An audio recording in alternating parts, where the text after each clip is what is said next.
शताब्दी की शुरुआत में एक संत हुए यूरोप में जिनका नाम था वैलेंटाइन। ये हुए रोम में, और उस समय रोम का राजा था क्लॉडियस, बड़ा क्रूर आतंकी। उसकी क्रूरता और आतंक के किस्से यूरोप के इतिहास में भरे पड़े। तो क्लॉडियस जो है कहता है कि भाई हम तो महान यूरोपियन परंपरा के वाहक हैं, जिसमें स्त्री को तो रखेल बना के ही रखा जा सकता है, पत्नी का दर्जा उसको देना मूर्खता है। उसी क्लॉडियस के राज्य में ये वैलेंटाइन हो गए, जो गांव गांव घूम घूम के कहते थे कि भाई शादी करो, शादी करके रहो और एक पत्नी के साथ रहो। साहित्य का थोड़ा अध्ययन किया और भारतीय साहित्य से उन्हें पता चला कि एक पत्नी के साथ रहना, एक स्त्री के साथ रहना कितना सुखद होता है। उसमें कॉम्प्लिकेशंस कम होते हैं, उसमें बीमारियां कम होती हैं, वेनरल डिसीजेस बहुत कम होते हैं। ये सब उन्होंने पढ़ लिया। और ये भारत का साहित्य उनको मिला कैसे?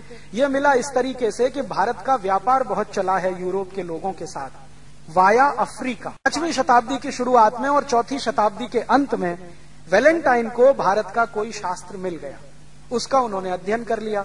अध्ययन करके पता चला कि भारत की परिवार व्यवस्था कुछ इस तरह की है। तो उन्होंने भरपूर प्रचार किया पूरे रोम में घूम घूम कर कि शादी करो, शादी के बाद रहो। तो वैलेंटाइन मशहूर हो गए रोम में शादी कराने के लिए। तो वो क्या करते थे? व्याख्यान देते थे गांव गांव जाके और लोगों को समझाते थे शादी करने के क्या फायदे हैं और शादी करने के बाद शारीरिक संबंध रखने के क्या फायदे हैं, वो सब समझाया करते थे। क्लॉडियस जो था उनसे चिढ़ता था हमेशा। क्लॉडियस ये कहता था कि हमारी जो महान परंपरा है यूरोप की शादी नहीं करने की, उसका ये नाश करने में लगे हुए। बहुत ज्यादा गुस्सा जब आया क्लॉडियस को, तो क्लॉडियस ने क्या किया? वैलेंटाइन को फांसी पर चढ़ाने का आदेश दे दिया। राजा जो होता था वो कोई भी आदेश दे सकता था। राजा के मुंह से निकले हुए शब्द ही कानून माने जाते थे। तो क्लॉडियस ने वैलेंटाइन को फांसी पर चढ़ाने का आदेश दे दिया और 14 फरवरी सन 498 को वैलेंटाइन को फांसी पर चढ़ा दिया गया। अब हुआ क्या कि जिन लोगों की शादियां कराई थी वैलेंटाइन ने, वो सब दुखी हो गए और वो सब इकट्ठे हुए। और यूरोप में आपको शायद मालूम है या नहीं, सन 1950 तक फांसी देने की परंपरा खुले मैदान में होती थी। दंड जो है ना, फांसी जैसा, वो सबके सामने दिया जाता था। तो क्लॉडियस ने जानबूझकर क्या किया कि जिनकी शादियां करा दी थी वैलेंटाइन ने, वैलेंटाइन वैसे चर्च में पादरी थे, तो वो क्या करते थे? चर्च में लाके शादियां कराते थे बच्चों की।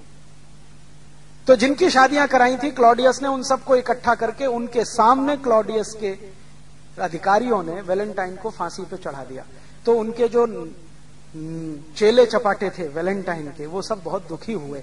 तो उनके दुखद याद में 14 फरवरी 498 से उन्होंने वैलेंटाइन डे मनाना शुरू कर दिया। तो उस दिन से यूरोप में वैलेंटाइन डे मनाया जाता है।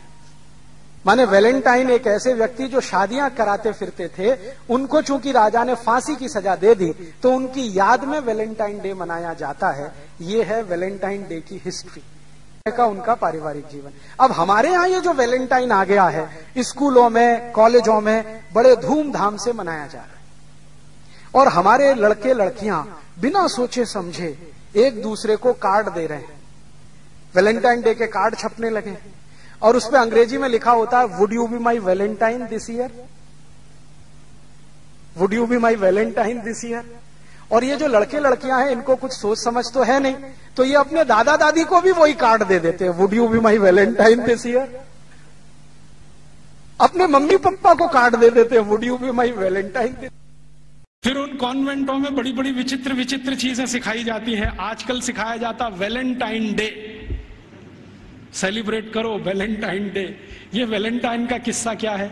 वैलेंटाइन का किस्सा ये है कि यूरोप में, मैंने कहा ना, बच्चों को साथ रखने की परंपरा नहीं है। ऐसी ही एक बहुत खराब परंपरा है बिना शादी के साथ रहने की। एक शब्द चलता है यूरोप में, लिव इन रिलेशनशिप, माने शादी तो करनी नहीं है लेकिन साथ में रहना है। और ये क्यों ऐसा है? इसमें छुटकारा आसान है। सवेरे किया, शाम को निकल गए, कहीं दूसरे के घर में घुस गए, फिर तीसरे के, फिर चौथे के। तो जैसे कुत्ते घूमते रहते हैं ना, ऐसे। लिव इन रिलेशनशिप माने कुत्ता संस्कृति। लेकिन मुझे कई बार लगता है भारतीय कुत्तों से भी ज्यादा खराब यूरोपियन कुत्ता संस्कृति। भारतीय कुत्ते फिर भी थोड़े वफादार हैं, यूरोप वाले तो उतने भी नहीं है। तो ये लिव इन रिलेशनशिप का चक्कर बहुत है। और आपको सुनकर आश्चर्य होगा कि पहले से और आज तक यूरोप की 70% प्रजा बिना शादी के रहती है, बिना शादी के रहते। आप अभी भी जाके देख लो, लंदन में, पेरिस में, कहीं भी। अमेरिका में तो ये प्रतिशत 78% है, बिना शादी के रहते हैं। अब बिना शादी के रहते हैं तो पत्नियां बदलती हैं, माफ करो पत्नी तो हो ही नहीं सकती, स्त्रियां बदलती रहती हैं। उनको वो विचित्र विचित्र नामों से संबोधित करते हैं। इंग्लैंड में एक नाम चलता है Mrs Lloyd, Mrs Topno, Mrs ये, मिसिस वो, माने ये उसकी रखेल है जिसके नाम से कहा। मिसिस माने पत्नी को छोड़कर कोई भी महिला जिसके साथ आप बिस्तर शेयर करते हैं वो सब मिसिस होती है। तो वहां तो ये है सारा खेल, स्त्रियां तो शादी के बिना, पुरुष तो शादी के बिना। तो कभी कभी बीच बीच में यूरोपियन लोगों को कुछ अच्छे विचार भी आ जाते हैं। तो 4वीं शताब्दी में, आज से लगभग 1600 साल पहले, एक व्यक्ति पैदा हो गए रोम में, उनका नाम था वैलेंटाइन। वो चर्च के पादरी हो गए। उन्होंने भारत का साहित्य कुछ पढ़ा। भारतीय साहित्य बहुत जगह फैला है, हम सब जानते हैं। तो वो पढ़ लिया, उनके विचार बदल गए। उनका कहना है कि सबको शादी करके ही रहना चाहिए। और वो प्रचार करने लगे गांव गांव घूम के कि भाई शारीरिक संबंध बनाओ तो पहले शादी करो। तो राजा जो था उस समय, क्लॉडियस नाम का एक राजा था रोम में, वो कहता था आप ये क्या बकवास करते हैं। वो कहते थे ये बकवास नहीं है, बहुत अच्छी जीवन पद्धति है। पूर्वी भारत में, पश्चिम भारत में, सब जगह यही चलती है। वहां के लोग बहुत अच्छे हैं, स्त्रियां बहुत अच्छी हैं, आप भी अगर इसमें आ जाओ तो बहुत अच्छा होगा, बीमारियां कम हो जाएंगी वगैरह वगैरह, समाज व्यवस्थित हो जाएगा। तो वो घूमते थे गांव गांव, प्रचार करते थे भाई शादी करो, शादी करो, शादी करो। और राजा जो होता था वो रोकता था कि शादी क्यों करना, हमारी तो परंपरा है बिना शादी के रहना। तो राजा और वैलेंटाइन का झगड़ा चलता था। तो वैलेंटाइन साहब क्या करते थे कि जो भी शादी करने को तैयार हुआ उसको अपने चर्च में बुलाते थे और उसकी शादी करते थे। ये सिलसिला उन्होंने 20-25 साल चलाया। अब वो राजा बहुत परेशान हो गया, तो एक दिन उसने वैलेंटाइन को फांसी पर लटकाने का आदेश दे दिया। तो 14 फरवरी सन 498 को वैलेंटाइन को फांसी पर लटका दिया गया। तो जिनकी उन्होंने शादियां कराई थी वो बहुत दुखी हो गए, तो उनकी याद में उन्होंने वैलेंटाइन डे मनाना शुरू कर दिया। तो ऐसे वैलेंटाइन डे आया। अब उनके कॉन्वेंट में वैलेंटाइन डे मनाते हैं, अब हमारे भी कॉन्वेंट में चालू हो गया वैलेंटाइन डे, वैलेंटाइन डे। यहां तो कोई समस्या नहीं है शादी करके रहने की, वहां तो शादियां ही नहीं होती हैं। अब हमारे स्कूलों में वैलेंटाइन डे मनाता है, तो बच्चे क्या करते हैं, ग्रीटिंग कार्ड खरीदते हैं, अपनी अम्मा को देते हैं would you be my Valentine, फिर बाप को भी दे देते हैं would you be my Valentine. इन मूर्खों को पता ही नहीं कि वैलेंटाइन थे कौन, इसका मतलब क्या है। अम्मा को पूछ रहे हैं would you be my Valentine. अभी थोड़े दिन पहले बंबई में मैं एक बुजुर्ग आदमी को मिला जिनकी 75 साल की उम्र है, उनके पास 18 ग्रीटिंग कार्ड आए वैलेंटाइन डे पर, और सब में एक ही बात, would you be my Valentine.